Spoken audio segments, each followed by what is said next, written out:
Welcome to Episode 1. The first adventure. None begin their life a hero. Some start as warriors, trying to make a name. Others are simple goat herders forced into greatness. What is common to all heroes is that their stories start with conflict, heralded by omen. If a hero is to rise, now is the time. The speakers are missing or silent, and our town of Hostad is without their godly guidance. Without the bounty of the sea, the people of Hostad are forced inland through the Ember Forest to find food for our winter's reserves. Our tale begins with a collection of untested hunters out in the chilly, autumnal forests north of Hostad. The colorful birch trees contrast greatly to the deep green of pines. From across a small, babbling stream, the hunters notice a small team of boars crunching on the fallen apples of a nearby tree. Reem, a tall and slender female Zar Ranger, carefully made her move, slowly getting a better viewpoint to take a shot with her short bow. Both boars were pretty close to the same size, so she decided to try her luck at the closest one, just to be safe. She pulled her bow's string back and aimed skillfully. Then releasing, the arrow struck its target, dealing serious damage to the boar. The boar let out a roaring replay and began to prepare itself for an angry charge forward. Roll initiative.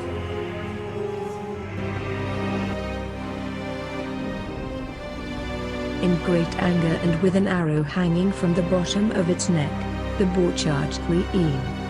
Luckily our heroes had plenty of space between them, allowing for them to have plenty of time to react. Its companion came following him shortly after, splashing its way through the stream that ran smoothly across the forest.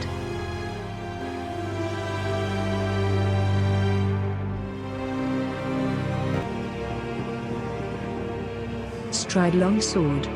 The fighter, born and raised in Hostad, charged forward, pulling out his battle axe and taking a swing at the up-and-coming boar. Unfortunately, he was too slow, and the boar was able to dodge his strike.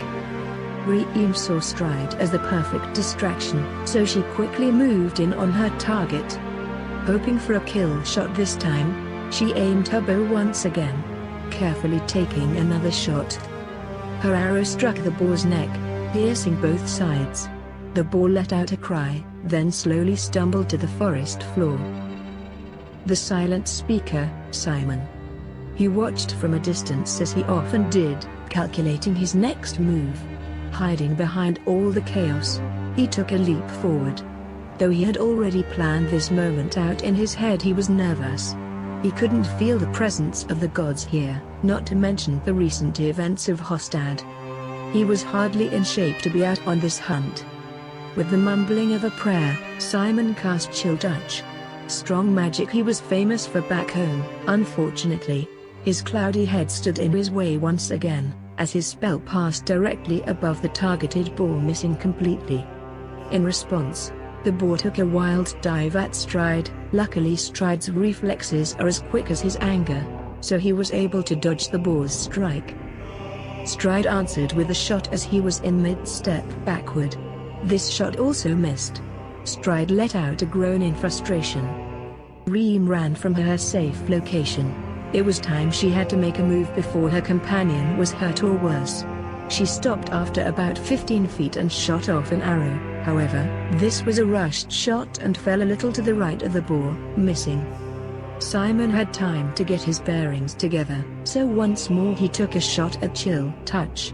This time it worked. Kind of.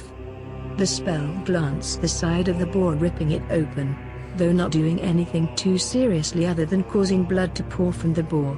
The boar took yet another shot at Simon.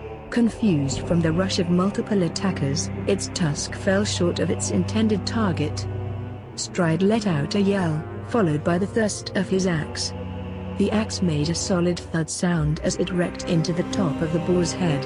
The boar let out a cry and its legs began to shake. "Taste them apples," Simon said in an amped-up voice. Reem took off once again after missing her shot, making her way to Stride's side. putting her bow away and pulling out a scimitar while she ran. Reem tried to leap over a fallen tree only to slip and fall onto the ground, unable to make a swing at the boar as intended. Seeing Reem fall, Simon also took off at a run in her direction, pulling out his battle axe on the way, only to slip and fall just as quickly as his feet hit the water. It was rushing much faster than it looked. Seeing Reem fall, the boar swung its tusk at her, smacking her right arm, leaving a decent scrap about a foot long. Stride's happiness from landing his last blow quickly faded seeing Reem gets hit by the boar. Without mercy, he swung his axe once more, only this time the boar saw it coming and was able to get out of the way just in time. Reward. Out of nowhere a huge boar with shields ran across its back, came crashing out of a thick pack of woods off in the distance. Named for the shields they have taken from fallen would-be hunters, shield boars are leaders among normal boar, using their intelligence and charisma to keep small teams alive. Their hides are often marked with the scars of battle. Fights with them are fierce, for their strength and ferocity matches well with their limited, but capable, wit. Reem manages to get to her feet and swing her weapon at the already damaged boar, finishing it off, then quickly getting out of the water and away for the shield boar. As Simon watched he heard a slight whisper. Could it be, he wondered? Were the gods trying to speak? With newfound courage, Simon looked upon the shield boar. Speaking a few words, he cast inflicted wounds. A powerful aura left his body, shooting off towards his enemy. The aura overtook the boar, turning its body into a poor beaten version of itself. It fell over like a statue being pushed by a great force. It was dead. The battle was won, at last. But it was still not time for the heroes to rest and enjoy their victory. For the forest was a dangerous place. Now was the time for our heroes to come together for the less exciting part of a hunter's life: cleaning the game.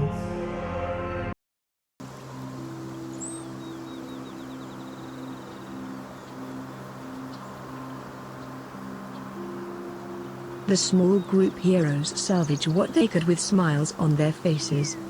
However, this victory was short-lived. A clicking noise began to echo through the forest. Reem quickly stood up, realizing exactly what the sound was. Hook horrors, she said in a calm but yet fearful voice. A non-invented name given by frightened hunters. The hook horror is a mostly subterranean creature that has the body of a walrus, the face and feet of an eagleon too large, razor-sharp bones protruding from their arm flippers. While naturally poor of sight, hook horrors can see through a series of clicks from their tongues, allowing them to pinpoint moving creatures in total darkness. Highly territorial with other species, it is not uncommon for hook horrors to hunt in packs to take down larger prey, or fight larger predators, such as bears, for territory. Due to the inefficiency of their sight during rain or snow, hook horrors typically remain underground during the winter, feasting on the other creatures hiding from the frigid storms. Stride, Simon, and Reem looked at one another unsure what to do. Then, as if actual words were spoken, all the heroes began stuffing what they already had prepared in their bags, getting ready to make their way toward Hostad. Hopefully, it would be enough. The last thing they wanted to do was face a hook horror. Though it would come with great pride, it was very unlikely the three of them could actually complete the task of killing one. Bumbling carelessly out from the brushes comes a large creature with the body of a walrus, the face and feet of an eagleon too large, curved, razor-sharp bones protruding from their arm flippers. It clicks into the air before staring at you with grim, cloudy eyes before ripping saplings aside as it dares towards you. Having no other option, our heroes made off on a run. Fighting their way through the powerful stream, cost them time, and the hook horror was just behind them. Reem could hear the snapping sound of the hook horror's beak opening and closing. Loose ropes and unbound packs jumble behind you, nearly falling out into your footprints. As you look back, you can see the hook horror stopping at the slain boar scraps and begin to feast on the beast. But before you can breathe a sigh of relief, another one of the creatures erupts from the brush with their maddening clicks following you with each quickened step. As Simon made his way across the forest, the unexpected happened. Literally, the ground beneath his feet gave way. As a result, he was sent crashing down into a dark pit. The others saw this take place and had no other choice but to follow their fallen comrade. Without hesitation, one by one they jumped down into the pit. Reem, now with a little bit of distance from the newly approaching hook horror, actually did a front flip blindly into the pit. Followed by splashing, all three heroes landed directly in the center of a small pool of water.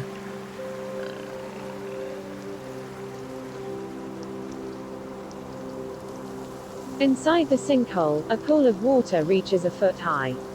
To the left, there is a small system of darkened caves with a faint but familiar clicking sound echoing from within. To the right, there is an out-of-place hewn stone door. It is solid and its hinges packed with dirt and roots. Across its face are shallow gashes where it looks as if something tried to claw its way in, and failed. Before the heroes had any time to regroup their wits, the sight of the pursuing hook horror's head came creeping out from above the opening of the hole. It was moving slower than before, as if it was a bit cautious to enter the hole. Stride knew it was now or never. The old door before them was in pretty bad shape already, and he didn't want to break it down. If all went right, they could still use it to keep the hook horror out. Without hesitation, Stride ran out of the pool of water and up to the door, yanking his battle-axe out in the process. "Now or never, right?" Stride said, looking toward his comrades for acceptance. The rest quickly nodded their heads in agreement. Stride wasted no more time as he began to try to use his axe as a wedge. Once he felt the axe was deep enough, he began to wiggle and yank it back and forth. The door gave little at first but popped loose all at once with a rough crack. Once the door was open enough to provide room for them, the heroes ran inside fearfully. The hook horror, now well over halfway down into the pit, Reem being the last one through, closed the door with a slam. Pressing her back up to it, she let out a sigh of relief. A cool breeze cooled her heated face.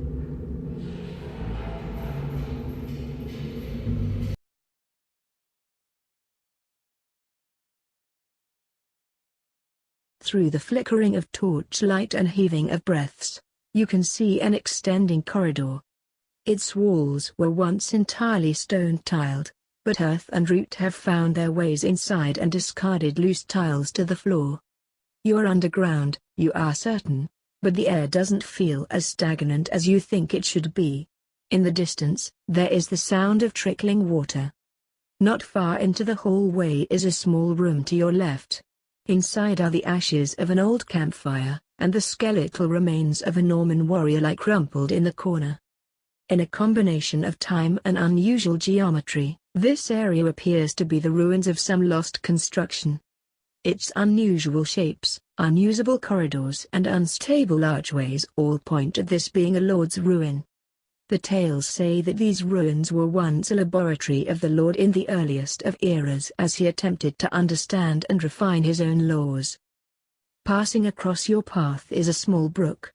The small rocks that dot its crossing are slick and covered in moss, as are most of the walls and abandoned pillars. The air here is chilly and a slight draft passes you, heading deeper into the ruin.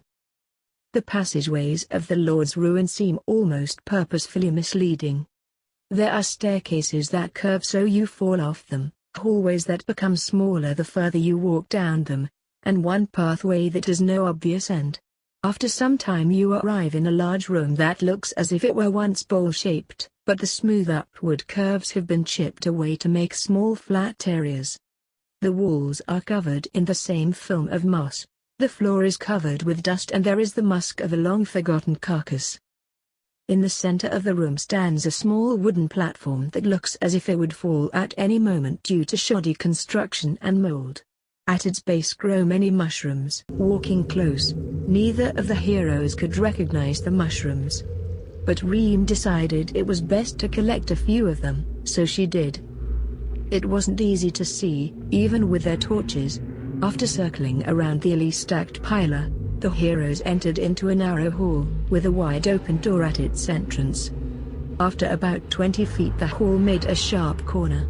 Stride was almost sure he saw a slight amount of light coming from around the corner. He quickly made his way around only to be greeted by a shut door. However, there was light coming from the top and bottom crack of the door, and Stride was sure that he saw shadows run past for a split second. His hands tightened around his battleaxe. The door looks to be of a solid timber sprinkled with clutches of moss.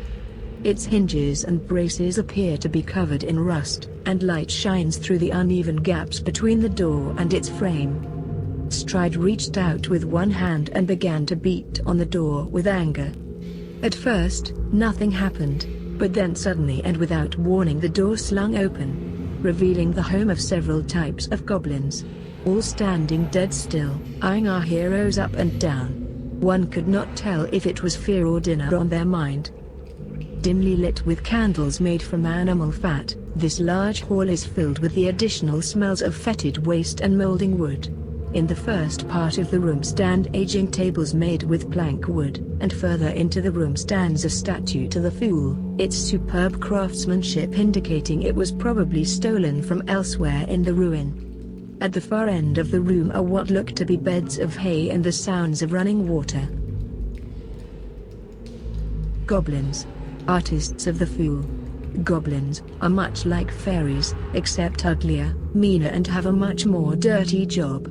They are in charge of giving the world entropy. They paint rocks with moss, sprinkle dust in abandoned places, and spit rust onto forgotten iron. In their time off, goblins enjoy taking the wings off flies, stealing left socks and baking lost children. Unfortunately, none of the heroes could understand what the goblins would try to say, so reasoning with them was going to be difficult at the least. Reem has had a few run-ins with a few goblins in the past, and there were a few things she took away with her from the experiences. 1. Goblins were though, and there were certainly too many here for them to take on in a fight. 2. Goblins loved meat. Slowly Reem took her off her bag and began to search through it, searching for the boar meat they had managed to hunt up before the arrival of the hook horrors. The goblins watched her closely. One of the short ones even started tapping its club against its own hand. Meet Reem say slowly in the Norse language, which the people of Hostad regularly talked in. After finding a couple of strips of meat and throwing them toward the goblins. The goblins hesitated for only a split second, then swarmed the meat that now lay on the floor. All of the goblins acted as if this was the only meat left on the planet and began to fight each other over the pieces. Our heroes knew this was their window of opportunity and started to slip their way past the goblins, hugging the walls tight in attempt to help them blend in better. As you pass through the crumbling remains of a wooden door, the stone walls fade away as they are overtaken by creeping vines of ivy. The cavern opens up into a large room, and the first vestiges of natural light you have seen peer in from a hole above you where an old rope with a bucket dangles down into a small stream. The rest of the room is covered from floor to ceiling in vines of ivy, some nearly as thick as trees. A couple more steps in, and you see the remains of several bones buried in the leaves. As you enter into the room, it shifts. The vines underfoot slither and gather into larger shapes. A bud opens up into a brilliant orange flower filled with sharp, pointed teeth. In a deep voice, the plant chuckles. What have we here? Meat. Ha ha. Hear that, friends? In other parts of the room, strange plants shake and rattle out of the vines. Dinner has arrived.